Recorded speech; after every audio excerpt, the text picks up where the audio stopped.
آدمی فقیر ہے، بھیک مانگنے والا ہے، کسی امیر کو یہ اجازت نہیں ہے کہ اسے حقیر نگاہ سے دیکھا جائے، اسے ہلکی نگاہ سے دیکھا جائے، اسے بھی ہلکی نگاہ سے نہیں دیکھ سکتے۔ میں یہاں ایک نکتے کی بات بتانا چاہتا ہوں، تھوڑی دیر کے لیے اپنے موضوع کو بدلنا چاہتا ہوں۔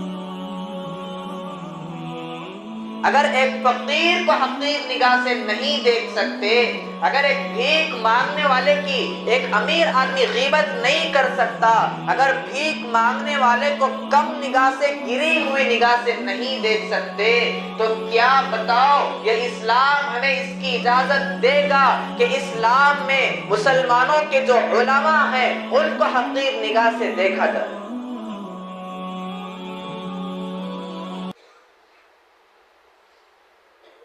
معاشرے کا تقاضا ہے، اس لیے بتا رہا ہوں۔ جس طرح میری ذمہ داری ہے کہ آپ کو نماز کی اہمیت بتاؤں، آپ کو روزے کی اہمیت بتاؤں، آپ کو قرآن کی اہمیت بتاؤں، اسلام کی اہمیت بتاؤں، وہیں پر ہماری یہ ذمہ داری بنتی ہے کہ آپ کو علماء کی اہمیت بھی بتا دیں۔ یہ دین کا ایک حصہ ہے۔ لوگ علماء کی قدر نہیں کرتے۔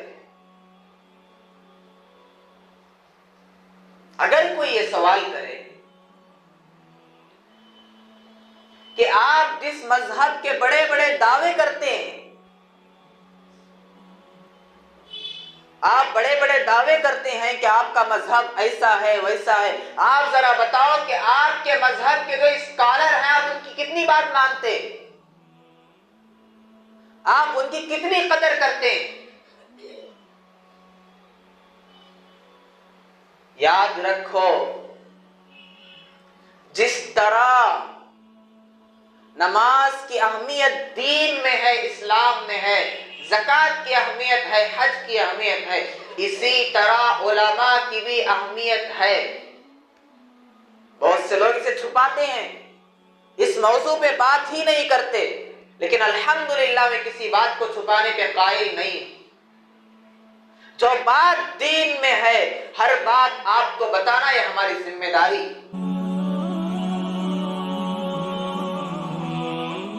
نسلوں نسلوں تک اس کا اثر پڑتا ہے۔ اگر آدمی علماء کی غیبت کرے گا،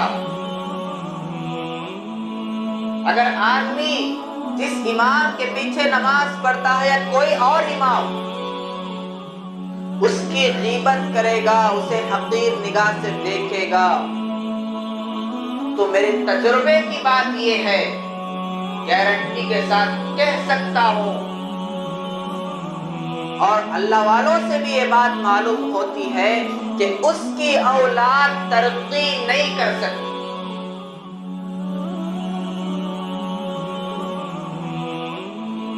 پیارے آقا صلی اللہ علیہ وسلم نے فرمایا، قیامت کے قریب لوگ علماء کی قدر نہیں کریں گے۔ ہمارے دلوں سے علماء کی قدر نکل رہی ہے۔ آج ہمیں کیا ہو گیا؟ افسوس کے ساتھ یہ کہنا پڑ رہا ہے، بعض جگہ بعض مساجد میں 4 مہینوں سے تنخواہ نہیں ملتی۔ اگر امام 4 منٹ بھی لیٹ آ گیا، مسجد میں 40 لوگ بھی ہو، 40 لوگ بھی آواز اٹھاتے ہیں امام کو لیٹ کیوں ہو گئی، مگر تنخواہ کیوں نہیں ملی، یہ پوچھنے والے نہیں۔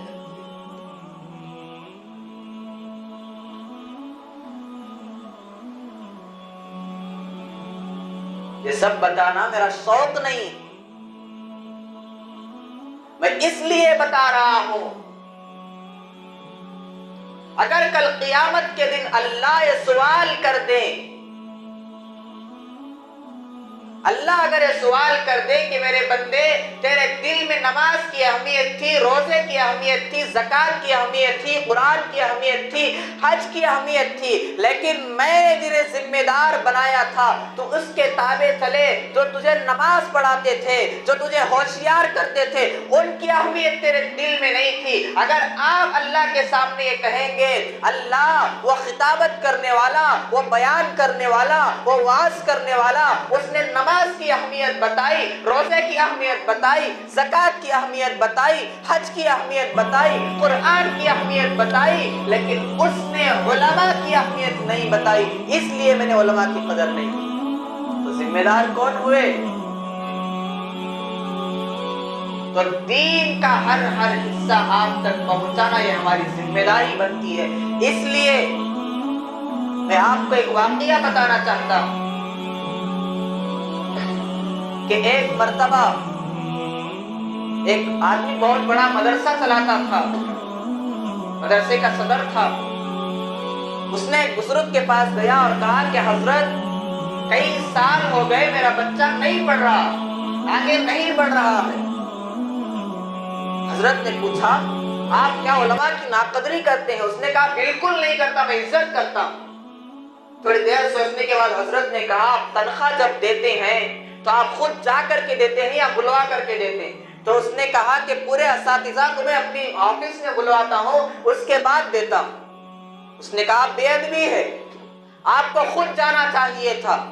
میرے آقا صلی اللہ علیہ وسلم نے فرمایا ان العلماء ورثۃ الانبیاء، کہ علماء انبیاء کے وارث ہوتے ہیں، آپ کو خود جا کر کے دینا چاہیے تھا۔ اس کے بعد جب یہ خود جا کر کے تنخواہ دیتا تھا تو اس کی جو اولاد ہے اس کے بعد پڑھنے کے بعد اس کا بچہ عالم بھی ہوا اور مفتی بھی ہوا۔ اس کا اثر بچوں پہ پڑتا ہے، اس لیے میں آپ کو بتا رہا ہوں آپ کے سامنے کسی عالم کا اگر تذکرہ آئے،